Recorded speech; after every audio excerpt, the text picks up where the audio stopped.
Okay, quick video. England play Brazil tonight in a friendly at Wembley. Now, I'm not going to go about the Brazil selection because whatever Brazil side put out is going to be scary and very skillful. Defensively a bit weak, and the goalkeeper could have a few mental moments. But I'm looking at some of the England selections. Eric Dyer as captain. He's decent, he's a good young player. I don't think if he stays at Tottenham he's going to win any trophies because Tottenham seems to not get over the winning line, and that is an issue with Tottenham. They have to win trophies. That is my only criticism of Tottenham, is they have to win trophies, and then I can go, yeah, the real deal. Then they go from a decent side, good side, to okay, they're now the country's best. Until they win that Premier League, or until they win that Champions League or the FA Cup, I ain't going to believe in them this season until they start doing that. Once they have done that, then I can go, right, this Tottenham side really are the Tottenham sides of old. They can have a couple years of dominance because I'm getting bored of Man City spending money rather than developing players. Tottenham have spent the time developing players. That is my criticism. Done. Right, Joe Hart and goal. This is where I'm going to have a little rant about Southgate. Southgate has, for some reason, some kind of weird relationship with Joe Hart where he can play crap in the league and get selected. Now, when goalkeepers like Aurelio Gomez, ex-Tottenham fame, ex-Brazil fame, and he can still be selected for this Brazil side at some point, are playing better. And like he's injured at the weekend again, the last weekend before the international break against Everton. He was severely concussed. He had a nasty blow at the head, and he had to be helped off the pitch. And I feel sorry for the replacement coming on, having to come on with only 30 minutes left. The injury to Gomez cost Watford that game because he's thrown a goalkeeper in cold, who's not expecting to play, hasn't done as long a warm up, sat on the bench freezing cold because it's autumn. Apart from that injury that Gomez, he's played really well this season. He has that odd mistake in him. He's a goalkeeper, and he's Brazilian, so he'd be like 95 minutes, 90 minutes, 80 odd minutes. Save, oh, a pigeon. And he will occasionally have that howler, which is kind of hilarious, and is on a what happens next on Question of Sport. That is why we should counter-attack tonight. Southgate's tactics are setting up for a defensive counter-attack. Right? He has two midfielders. The counter-attack, so they can pin, wing-backs go. It does not work for build-up play. It doesn't, because it's too slow and plodding, and he wants us to set up for a counter-attack and then have the ball all the time. So Southgate's got his tactics all wrong. Hopefully it's interesting time. Anyway, Joe Hart, if the Italian league has said you're not good enough, Torino are like, no, who is this guy? So he won loads of Premier Leagues, really? So this is Joe Hart, yeah? He sells lots of shampoo. He doesn't do much keeping do well. No, his save percentage is around 50%. So if I had 8 shots on him, 4 shots are going in, or being cleared off the line by a defender running back. So if I was to have 8 shots, guaranteed, I'm going to get 4 goals. If he's averaging 3 to 4 goals a game against in the last month or so, those ain't good numbers. It doesn't matter if Slaven Bilic or David Moyes, God forbid, oh God, he is their manager now, oh dear. It doesn't matter who your manager is.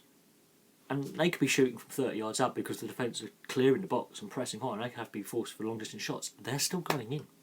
It doesn't matter if it's a 6-foot tap-in, 6-yard tap-in, or a 30-yard screamer. He's not stopping them. And defensively, if you're defending your box really well, you're restricting the opposition to long-range shots. And it takes a fair bit of skill to get every long-range shot that you shoot on target. It really does. Half those shots are going in. He's not stopping them. It doesn't matter where they come from. They can come, in the 6-yard box, 18-yard box to 30, 40 yards out. They could have a Roberto Wala kind of screamer, he ain't stopping it. And they generally went dead straight. So he's got issues with his game, his confidence, his shot. I think the way Man City dealt with him when he knew Pellegrini was leaving and Pep was coming in, and Pep Guardiola very quickly going, no, I don't want this guy. He's got a long contract with the club. Nah, I'm not going to work with him. He doesn't work. It's because it's not in his game. He's a very good shot stopper. He's very good at, catching the ball. He's from that school of goalkeeping where if you have to clear it with your feet, you clear it with your feet. If you don't have to, that's what I'm wearing gloves for. And that's a perfectly reasonable school of goalkeeping.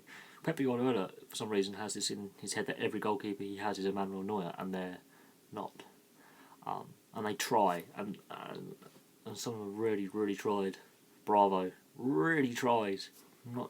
He's good. He's a good goalkeeper. He's just not quite Emmanuel. And Emmanuel Neuer has many mistakes in his game. He's not playing well this season either. To say Emmanuel Neuer is the best goalkeeper in the world at this current time is a load of horse. because he's flapping a little bit for Bayern this season, and they're not doing well. You take a decent defence away from him, put an average defence in front. Manuel Neuer makes a hell of a lot of errors. He was decent at Schalke, a lot of errors for Schalke. He goes to Bayern. They have a world-class defence. You could put a conference defence, well, to be fair, the way they played, you could put a conference defence in front of him, and the confidence he had at the time in the management. Yeah. Goalkeepers go through phases of being brilliant and not. Aurelio Gomez was panned for years for being a calamity. At Watford, he's been brilliant the last couple of seasons. I feel really sorry for the bad press he's had. Yeah, he's Brazilian. He's going to be mad. Latinos are mad. The press he received was unnecessary. I think the sports press needs to take a step back and go, right, let's be more objective rather than actually targeting and having it go. You've got to look objectively at the facts. Joe Hart is not good enough. Southgate seems to have too much loyalty, I think. He's too loyal. He's not ruthless enough with his selections. That's going to be a problem going forward. Joe Hart should not go to the World Cup at this stage, because if West Ham get relegated, he is not on the plane for me. Not on the plane. By a long way. The rest of the team, there's a whole season to figure out. There could be some explosive youngsters coming through. There could be some great transfers now from the Championship to the Premier League, and they could shine. Burnley are still doing bloody well. Watford, bloody well. Leicester picking it up. Damali Gray, whatever his name is on the wing, is ripping it up. He should be in the squad. Vardy likes fast pace like that. They're putting the ball in the net. If only Mahrez was English, eh? Because that Leicester side is the style of football England want to play. Chelsea players sometimes a similar style on counter-attacking, sometimes, not all the time, sometimes. That's how Italian managers like to play on the counter-attack as well, sometimes. But not enough English players playing in the Premier League as well. That's the problem.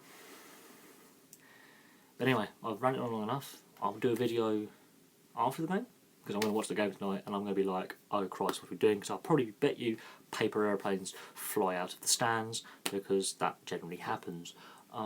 England's got to change this style of play. I don't think Southgate's tactics are working exceptionally well. We got through that group because it was a weak qualifying group. We just made it exceptionally painful to watch. We started 3 games we should have put 8 or 9 past teams. But there we go. I digress. Thank you very much for watching. I will have another video for you later, and then I'll have a full review of the Brazil game later. And I'll, please like and subscribe, place your comments below. If you think that I have ranted on long enough and that my rant is unfair on Joe Hart or on Gareth Southgate, by all means. I'm a bit surprised Southgate has just not nailed down a permanent captain, and if the captain is injured or just not selected for this game, that the vice captain doesn't get it. I'm also very surprised that he keeps swapping between 2 or 3 or 4 players for captaincy. It doesn't breed solidification and going forward, right, this is the guy who's the leader, this is his assistant leader. If they're injured, this guy gets it. He keeps going, right, it's your turn, no, it's your turn, no, it's your turn. And it doesn't breed consistency. That is a weakness to Scott Slot. Alright, thank you very much for watching. We'll have some more videos for you soon.